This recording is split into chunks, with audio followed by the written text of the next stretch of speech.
Des lycéens qui doivent avant tout passer le bac et justement, il approche. La première épreuve, c'est dans 100 jours tout juste. C'est donc le persan. Une tradition qui perdure. À Sarreguemines, plusieurs centaines de lycéens ont défilé ce matin dans les rues de la ville. Et vous allez le voir, l'ambiance était plutôt très festive avec déguisement de rigueur. Christelle Rebiaco et Tiffany Niederlander se sont invités dans le cortège. Persan pour 100 jours avant le baccalauréat. Ce matin, 450 élèves ont envahi les rues de Sarreguemines vêtus de leur plus beau déguisement. Je suis une vraie princesse. Je m'habille tout le temps en noir, je me suis dit c'est l'occasion de me mettre en rose. Nouveau look, nouveau style, je l'adopterai pas tous les jours, mais c'est beau.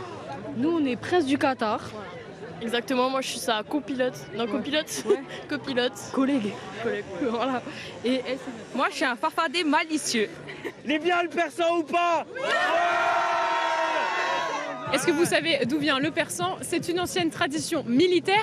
À la fin du service militaire, les soldats fêtaient les 100 jours avant l'acquis, la fameuse fin du service. Aujourd'hui, cette tradition a été reprise par les lycéens et ici, à Sarreguemines, on la fête chaque année.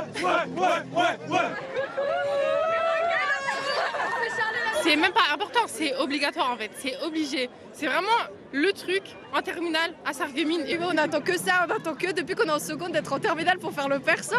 Voilà, donc forcément c'est que du bonheur. Il n'y a pas ça au Québec, du coup je découvre, mais elle m'en a déjà parlé. Et franchement, je trouve ça bien arrange, je trouve ça bien fun. Donc ouais, moi je me sens bien amusé. Et pour un maximum d'ambiance, les fêtards ont imaginé un dispositif astucieux. On a choisi justement une enceinte pas trop lourde, elle fait 3 kilos. Tout est fixé à l'arrière, c'est fixé avec des sangles pour pas que ça tombe. Ici c'est fixé avec des vis.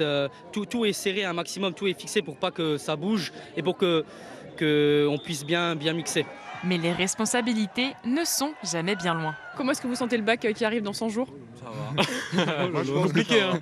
J'espère que ça va bien se passer. De vacances de Pâques, on commencera à réviser à peu près. Et voilà. L'acteur, il va pas réviser. Mais dans 100 jours, on va rigoler, c'est ça le problème. Ça, dans 100 jours, on va bien. On va vraiment rigoler, ouais, c'est sûr. La fête dure toute la journée ici à Sarreguemines. Maintenant, il va falloir penser aux révisions et on souhaite bonne chance à tous les lycéens pour le bac.